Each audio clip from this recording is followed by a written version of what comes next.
Hello, this is Leeds Weekly. I'm Anna Mitchell. It's Saturday the 7th of May, and if you're waking up with a hangover, you're not the only one. Councillors across Leeds are suffering the after effects of the people of Leeds having their say in Thursday's local elections. Turnout in the city was predictably poor, as low as 30% in some wards. But for those who did go to the ballot box, it was the Liberal Democrats who took the brunt of voter wrath. And party members are now starting the blame game, with some even calling for Nick Clegg's resignation. Mark O'Brien reports.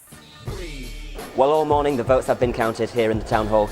Tellers from all parties watching patiently, and the candidates waiting and hoping. On the back of last night, it's a familiar story here in Leeds. Labour doing well, Liberal Democrats and Nick Clegg maybe wishing they'd stayed in bed this morning. The Liberal Democrats lost seats to both parties, including Headingley, Rothwell and Horsforth. They know what a hard journey they have ahead of them, across the country, and especially here in Leeds. This was the story of the day.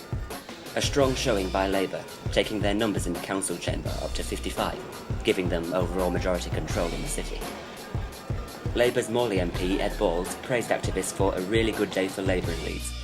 Hyde Park and Woodhouse was one of the first to be announced. A convincing victory for Labour in this student inner city area. The Liberal Democrats slipping behind the Green Party. Well done, Jerry. Well done. Well done. Well done, Jerry.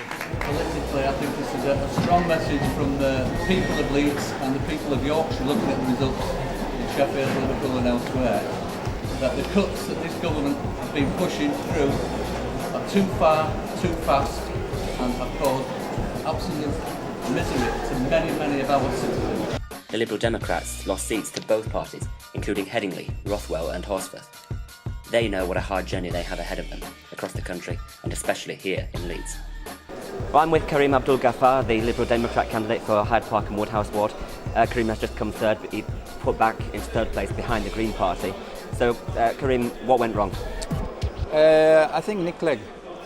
Do you think that there's anything that he can do to improve this? Anything, any way back for the Liberal Democrats? Yeah, maybe resign, I don't know.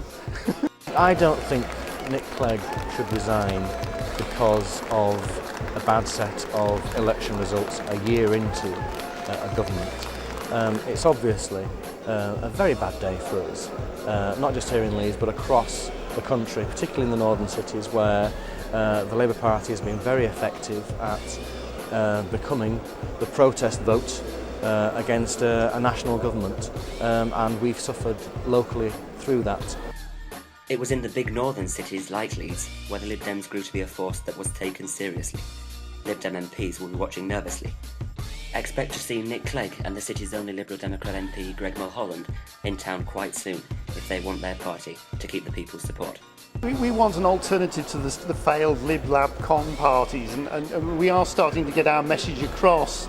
I mean, we have come third in a number of wards where we've stood, so we are building on what we've done before, and we're hoping to improve further in future elections. I think the Liberal Democrats have made a real mess of things because they've gone into coalition with the Tories in Westminster and they're being punished for it. Because I don't think people who normally vote Liberal generally want a Tory government, and that's what they've got. And some of those votes have come our way and some have gone to Labour.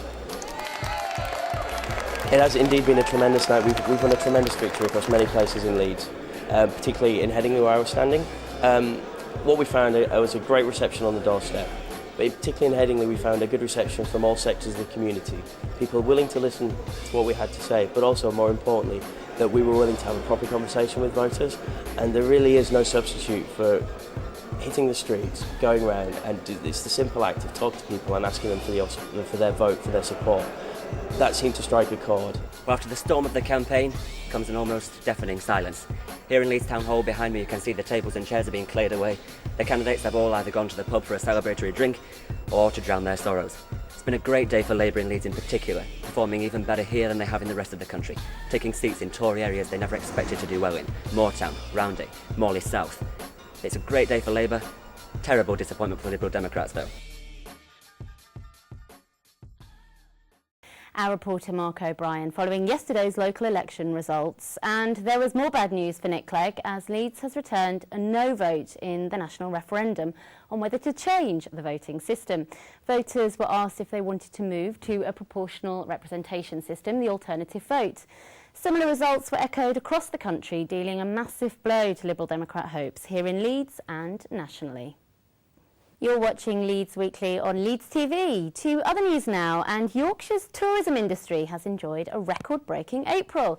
Official figures released this week suggest more people than ever visited the region. National Trust statistics show that Nostell Priory near Wakefield had almost a quarter more visitors in April than the same month last year. The good weather and bank holidays are thought to be the reason. The annual Leeds Marathon takes place this Sunday. Around 5,000 runners will take part in the 13.1-mile race through the streets of Leeds. Competitors will start on the Hedgerow and cross the finishing line in Millennium Square. The race starts at 9:30 and there's a £500 prize each for the first male and female to win.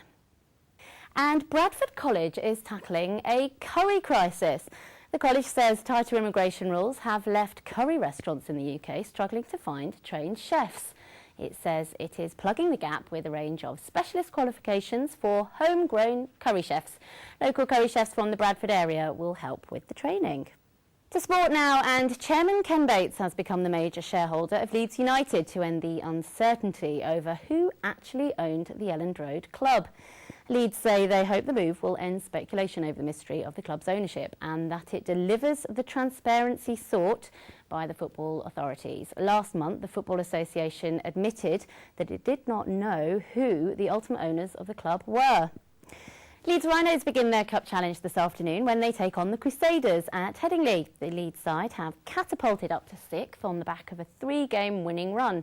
Crusaders currently sit bottom of Super League 16 with only 3 wins. And 4 members of the Rhinos Academy have been named in the England Academy squad, who will travel to France later this month.